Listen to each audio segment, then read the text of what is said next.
test audio. Can I even see myself? And I got this. All right.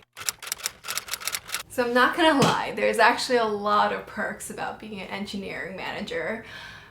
The status, the recognition finally from your parents, climbing the career ladder.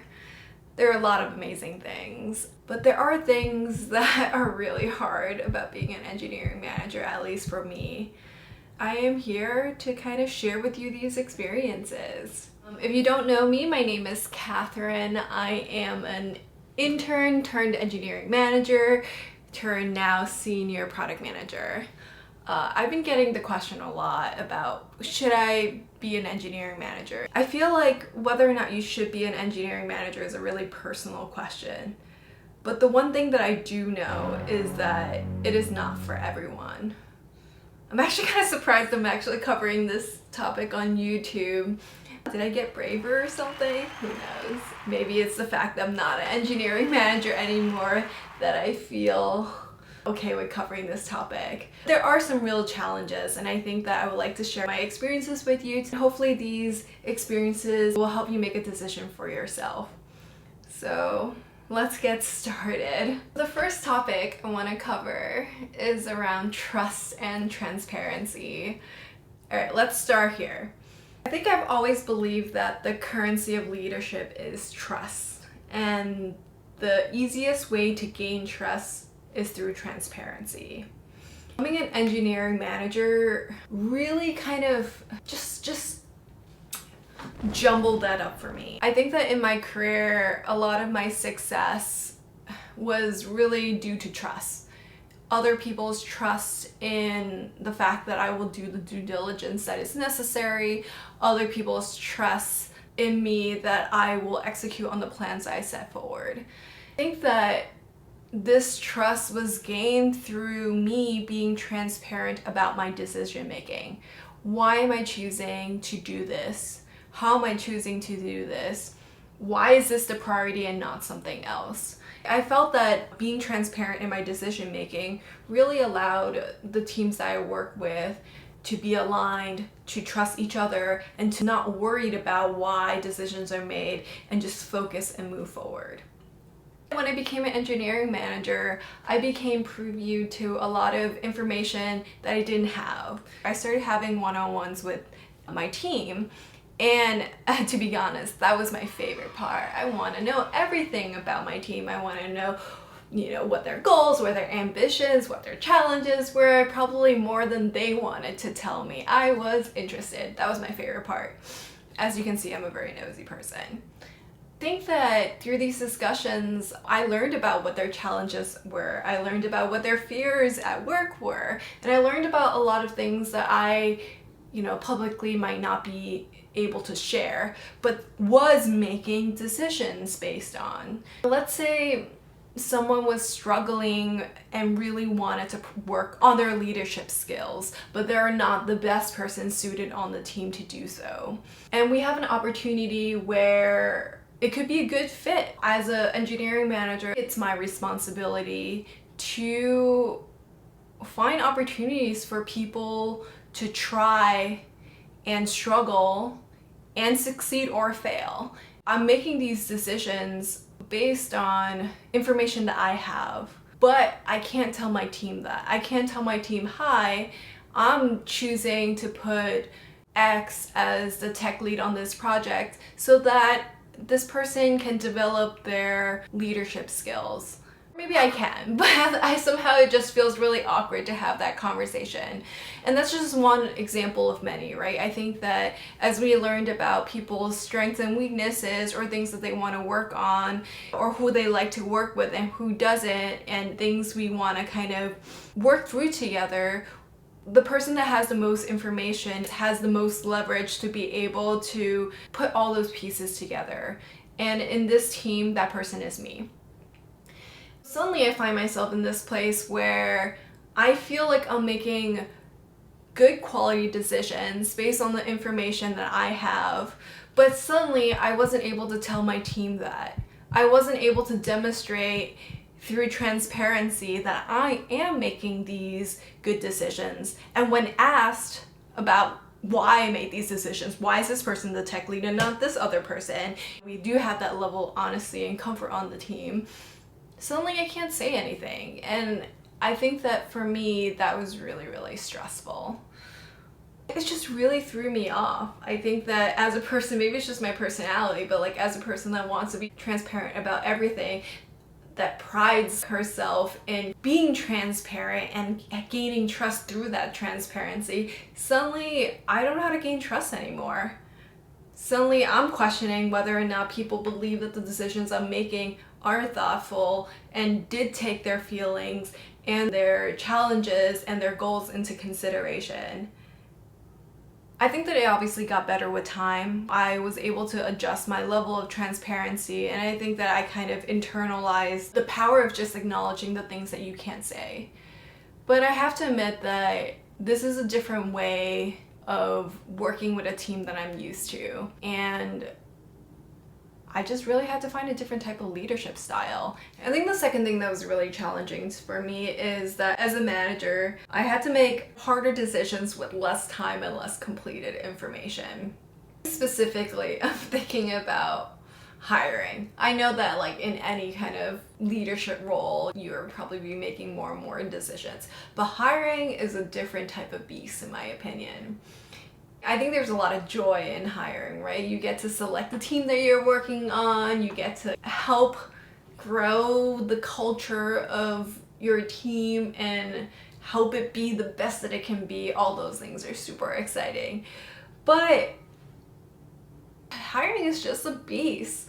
I don't know about you, but it takes me like 3 hours to make a decision about what I want for dinner, right? Like that's the type of person I am. And now we think about the hiring process. Yes, the hiring process could take up to 15 hours if we combined everyone's time, right? There might be a recruiter's call and there might be a team interview and there's a coding interview, etc. But if you actually just only add up the time that the engineering manager might have with that candidate, that might be like 2 hours. That is 2 hours to make a probably 6-figure decision that will greatly impact the composition and the chemistry of your team.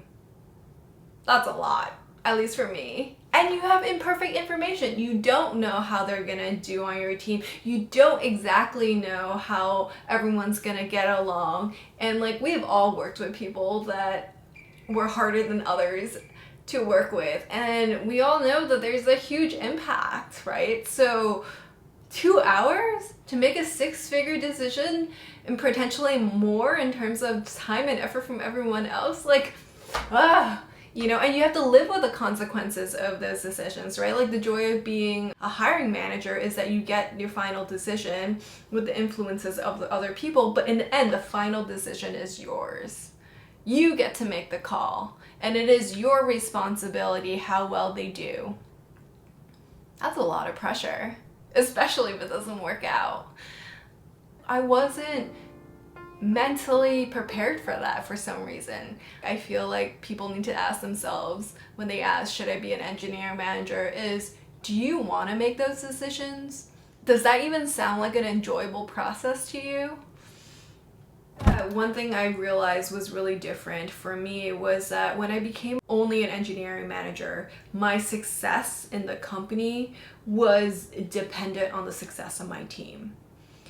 All engineer success is, you know, it's always group success, but it's a little bit different, right? It's a little bit different because as an individual contributor, I've always been able to work harder, and I felt like I had a direct contribution to the success and failure of my goal. As an engineering manager, because I'm a leader of a team, my success in the company became the success of my team. I just lost that ability to basically directly influence my success. I think that just really like tripped me up for some reason. I think it's a way it's also really beautiful. But I think as someone that is goal oriented and someone that really likes control for some reason, I think it's a lot of trust in each other to put my success in the hands of other people. And it's just different. As an engineering manager, the mindset is different. right? It's not your success, it's our success. How do I help other people be more successful so that I can be successful? It's kind of tiring, to be completely honest. You can't control other people's work ethic. You can't really control how other people do things, right? You can influence it, but you can't control those things like you can control your own actions. I really had to learn the difference between control and influence. And I had to figure out how to influence other individuals in a way that is kind and considerate and also honest, so that I can be successful in my job. I think that if this is something that you feel like just thinking about tires you out, you might not want to be an engineering manager, if I'm being really honest. Alright, I don't know if this rant was really successful or not. I'm a little bit traumatized by how I've talked about these 3 challenges, but I think that what I'm trying to say is that if you are someone that is uncomfortable with having information and not sharing it with other people, being an engineering manager might be hard for you. If you are someone that is worried about making important decisions without perfect information in a very short amount of time that has incredible impact and really bad outcomes if you're wrong, being an engineering manager might be hard for you. If you are someone that really wants to be directly influencing your own success and it scares you, the idea that you need to influence other people as a way of achieving your own success, being an engineering manager might be hard for you. If you kind of experience the same problems that I had, but you also feel like you can overcome them and you can also see a lot of the beautiful benefits of being an engineering manager, of being responsible and helping people grow, of having the ability to influence people's careers and people's happiness at work, then be an engineering manager. It's amazing. It's really rewarding. I don't regret it at all. Even though it was very challenging, and it was definitely more challenging than I thought it would be for different reasons. Anyway, like I said before, I think this is a really personal decision, and I think that we should accept whether or not it is right for us. I hope that sharing these stories resonated with some of you, and if it doesn't, I'm sorry. It was really nice to talk through these things, and hopefully it made sense. Well, if you enjoyed this content, hopefully subscribe to my channel. If you have any other questions that I can help you with, let me know in the comments below and we'll see what happens. Alright, thank you all. Alright, try 2. Let's do this. Hello? I'm here. Alright, I already forgot my first line. I don't know what I'm talking about. Ugh, I don't know what I'm talking about. Rant done. Okay, I'm not gonna lie. There are a lot of perks for being an engineering manager. Hoop, you're climbing the career ladder. Oh my god, what is wrong with me? Is this still filming?